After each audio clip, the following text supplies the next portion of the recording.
श्रीमद् कुंज विहारिणे नमः। श्री स्वामी हरिदास विजयतेत्राम। श्रावणवास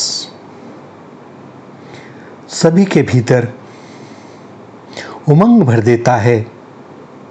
प्रकृति बसंत के बाद एक बार पुनः श्रृंगार करती है और वर्षा ऋतु की रिमझिम बूंदें हरे भरे वृक्ष लताओं को, पेड़ पौधों को मानो पुनः एक नवजीवन देती हैं। वे आनंद से ठिलाते हैं, अंगड़ाइयाँ लेते हैं और पेड़ पौधों के लता पताओं के पत्तों में ऐसी चमक आती है। और ऐसी चमक इसलिए आती है क्योंकि जल उन्हीं के द्वारा भेजा गया है, उसी से सिंचित हैं, बड़े हर्षित होते हैं।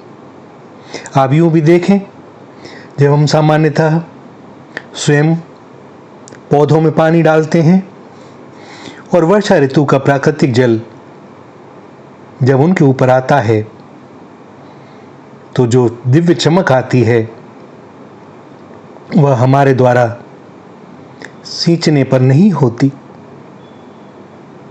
प्रकृति नृत्य कर उठती है और सावन आया नहीं कि हिंडोले याद आने लगते हैं। श्री युगल सरकार झूल रहे हैं चिन्मय वृंदावन में और भैया गोपेश्वर तो यहीं विराजते हैं ना। धन वृंदावन धाम है, धन वृंदावन नाम, धन वृंदावन के रसिक जो सुमरे श्यामा श्याम। ये बात तो ठीक है, किंतु नारायण ब्रज भूमि को न नवावे मात, जहाँ आप गोपी भये श्री गोपेश्वर नाथ। और भगवान गोपेश्वर नाथ यहीं विराजते हैं इस वृंदावन में, हम सबको आह्लादित करने के लिए। भैया श्रावण के आरंभ होते ही घर घर में हर हर शंभु, नीलकंठ और विश्वनाथ की गूंज सुनाई देने लगती है इस ब्रज में भी,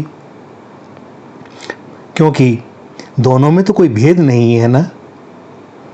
और स्वयं श्री युगल सरकार महादेव के साथ पद्म पुराण के अनुसार शिव हमें भोग और मोक्ष रूपी फल देते हैं और हमारे पापों का क्षय करते हैं। शुक्ल यजुर्वेद संहिता के 8 अध्यायों में भगवान शिव की महिमा का वर्णन किया गया है, जिसे हम रुद्राष्टाध्यायी के नाम से जानते हैं। और इस श्रावण मास में रुद्राष्टाध्यायी का विशेष महत्व है। और इस बार तो पुरुषोत्तम मास, जिसे हम अधिक मास के नाम से भी जानते हैं, यह भी श्रावण मास में ही पड़ रहा है। इसलिए इस बार 2 श्रावण मास जुलाई से 30 अगस्त तक हैं। इन 2 महीनों में भगवान के शिव की पूजा कर हम धन धान्य सुख शांति को प्राप्त कर सकते हैं। इन 2 महीनों में हम शिव पुराण, शिव चालीसा, शिव स्त्रोत, रुद्राष्टाध्याय, महामृत्युंजय मंत्र और शिव महिम स्तोत्रम आदि के पाठ करें, रुद्राभिषेक करें तो यह बहुत उत्तम माना जाता है। भगवान आशुतोष की पूजा में दूध, दही, घी, शर्करा और शहद के माध्यम से जल, वायु और अग्नि आदि 5 तत्वों से बने हमारे शरीर के साथ घनिष्ठ संबंध स्थापित किया है। शिव पुराण में कहा गया है कि यह श्रावण मास प्रकृति माँ से अपनी कृतज्ञता का भाव अभिव्यक्त करने का सबसे उत्तम समय है। इसलिए इस मास में, और जैसा कि वर्तमान युग की आवश्यकता है, हम प्रकृति के संरक्षण का संकल्प लें, पौधा रोपण करें, पर्यावरण संरक्षण को महत्व दें। भैया वटवृक्ष भगवान शिव का ही प्रतीक है। वटवृक्ष की भूमि के अंदर गहरे तक गई हुई जड़ें हमें हर कठिनाइयों से धैर्य के साथ आगे बढ़ने का उपदेश देती हैं। वटवृक्ष को दीर्घायु का प्रतीक माना जाता है इसीलिए माताएं बहनें इसकी पूजा भी करती हैं। और दीर्घायु के लिए हमें भगवान शिव की ही आराधना करनी चाहिए। भगवान शिव ही सृष्टि के पालक हैं, तारक हैं और संहारक हैं। वैसे तो 12 महीने ही भगवान शिव की आराधना के लिए उत्तम है, किंतु यह श्रावण मास भगवान शिव को सर्वाधिक प्रिय है।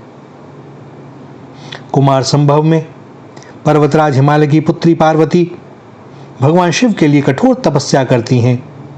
पार्वती के पुनर्मिलन, व्रत और तप जैसे संदर्भों के कारण श्रावण मास में कुमारी कन्याएं व्रत और शिवा की पूजा अर्चना करती हैं।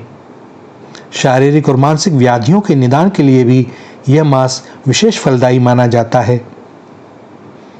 वैज्ञानिक शोधों से यह सिद्ध हो चुका है कि मंत्र उच्चारण से निकलने वाली ध्वनि तरंगों से हमारे शरीर के साथ साथ मन मस्तिष्क पर सकारात्मक प्रभाव पड़ता है।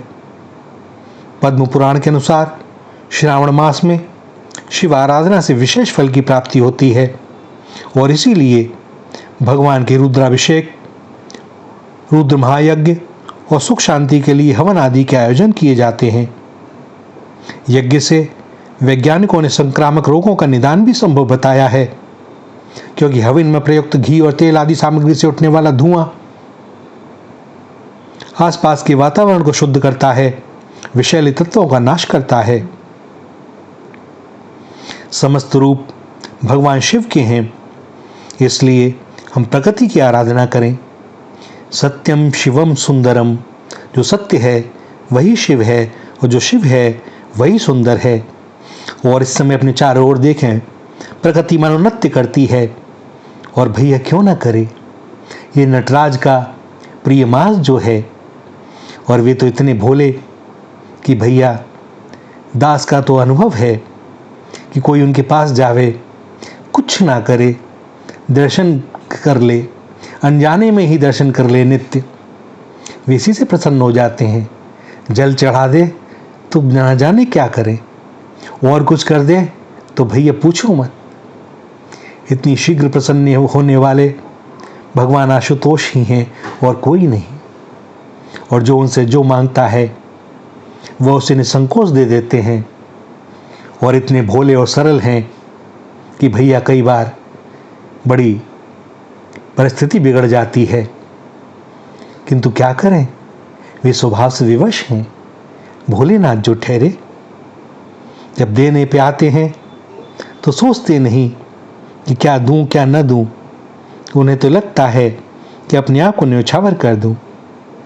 और भैया इस दास का अनुभव है कि आप उनसे यदि कुछ ना मांगो तो फिर वह देते हैं जो उन्हें सबसे ज़्यादा प्रिय है। और उन्हें सबसे ज़्यादा प्रिय क्या है? सीताराम या राधे श्याम।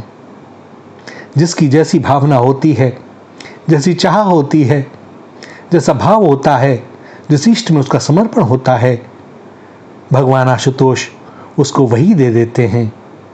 मानो उनके हाथ में हाथ पकड़ा देते हैं, नाथ मेरे इस बालक को संभालो, आज से यह आपका हुआ।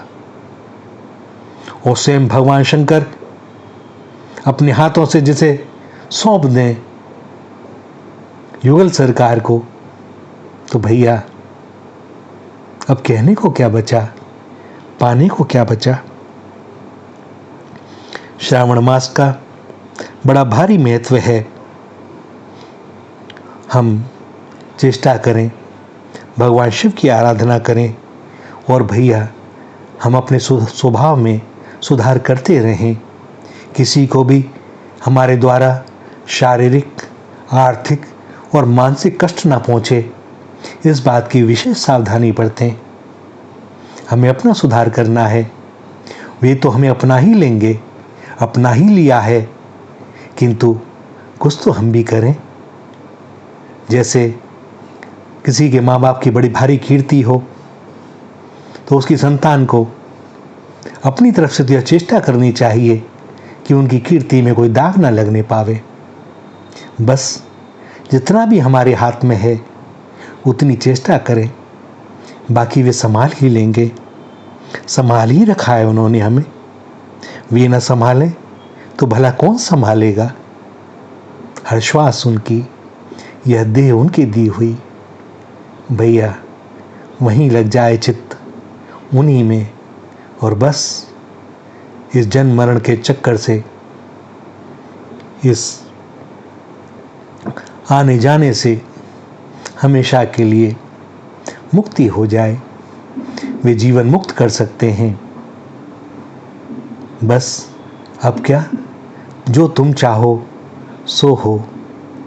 हे नाथ, हे शिव शंकर, हे आशुतोष, कृपा करें, हमें संभालें, पतन के मार्ग से बचावें, और आपकी कृपा दृष्टि ऐसी पड़े कि हम सत्संग में रहें, हमारा चित्त न भटके।